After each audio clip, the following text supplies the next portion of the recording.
उत्तराखंड में जल्द ही चुनाव होने वाले हैं। इसी के प्रचार प्रसार में सभी पार्टियां जुट गई हैं। इसी कड़ी में उत्तराखंड की राजधानी देहरादून पहुंचे छत्तीसगढ़ के मुख्यमंत्री भूपेश बघेल ने केंद्र की नरेंद्र मोदी सरकार पर हमला बोला है।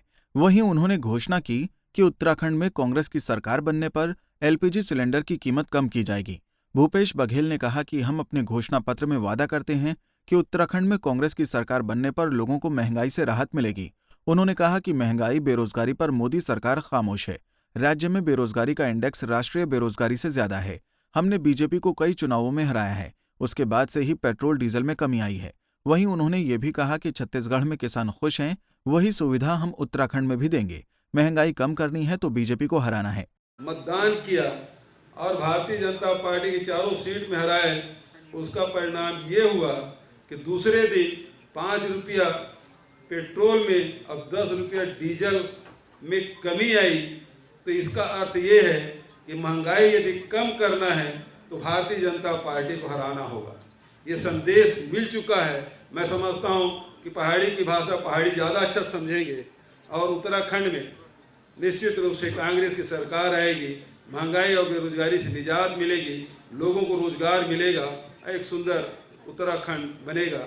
यह छत्तीसगढ़ है जिसमें जो बातें कही गई वो कर रहे हैं। आप पता कर लीजिए वहाँ किसानों की ऋण माफी हुई कि नहीं। वहाँ 25 रुपये क्विंटल अभी धान खरीदी हो रही है।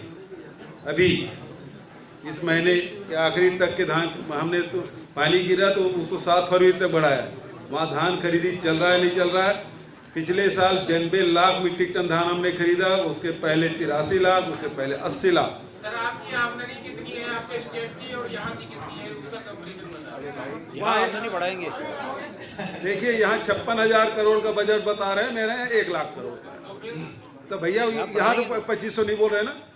यहाँ तो आपको 40,000 और 500 के नीचे गैस सिलेंडर की बात कर रहे हैं। तो वो अर्थव्यवस्था हमने उस समय भी भारतीय जनता पार्टी के लोग यही कर रहे हैं, कहाँ 2500 रुपये दे रहे दोगे। और आज पूरे 3 साल बीत गए हैं। वहाँ किसानों से पूछ लिया 2500 रुपये क्विंटल में धान खरीदी हो रही नहीं हो रही, पूरे देश में सबसे ज्यादा। अब तुम आपको बतलाऊं, उनका न तो काम से कोई लेना देना कांग्रेस का, न धाम से लेना देना। कांग्रेस जो भी काम कर रही है वो दाम के लिए कर रही है। उनको दाम चाहिए। उत्तराखंड को बेचना चाहते हैं, उत्तराखंड में भ्रष्टाचार लाना चाहते हैं। और उत्तराखंड के अंदर जब उनकी सरकार थी, आज वो धाम की बात कर रहे हैं, तब जुम्मे की नमाज की बात कर रहे थे, तब कहाँ धाम चले गए थे। आज वो काम की बात कर रहे हैं, तब वो करप्शन कर रहे थे, तब एनएच घोटाला आ रहा था, तब 7-7 करोड़ में विधायक खरीदे जा रहे थे। तो उस समय भी तो काम करना चाहिए था। तो ये जो धाम की बात कर रहे हैं, काम की बात कर रहे हैं, स्वाभिमान की बात कर रहे हैं, उत्तराखंड की कितनी बड़ी किरकिरी हुई। जिस स्वाभिमान की आज बात कर रहे हैं उनको शर्म आनी चाहिए कांग्रेस को, जिसके कालखंड में खुलेआम स्टिंग ऑपरेशन हुआ, वो आप सब लोगों ने देखा। और उसमें प्रदेश का मुख्यमंत्री गिड़गिड़ा रहा है, इस प्रदेश को बेच दो, बर्बाद कर दो, लेकिन मुझे बचा दो। क्या उस समय स्वाभिमान की नहीं सोची उन्होंने? तब स्वाभिमान नहीं था। तो ये कांग्रेस की जो कथनी है, कांग्रेस की जो करनी है, वो बहुत स्पष्ट और साफ है कि कोई धाम नहीं, कोई काम नहीं, कोई स्वाभिमान नहीं, सिर्फ दाम। और उस दाम के आधार पर भ्रष्टाचार, प्रदेश को बर्बादी की ओर ले जाना, ये कांग्रेस चाहती है। लेकिन उत्तराखंड की जनता मन बना चुकी है, वो किसी भी कीमत पर कांग्रेस को एक्सेप्ट नहीं करेगी।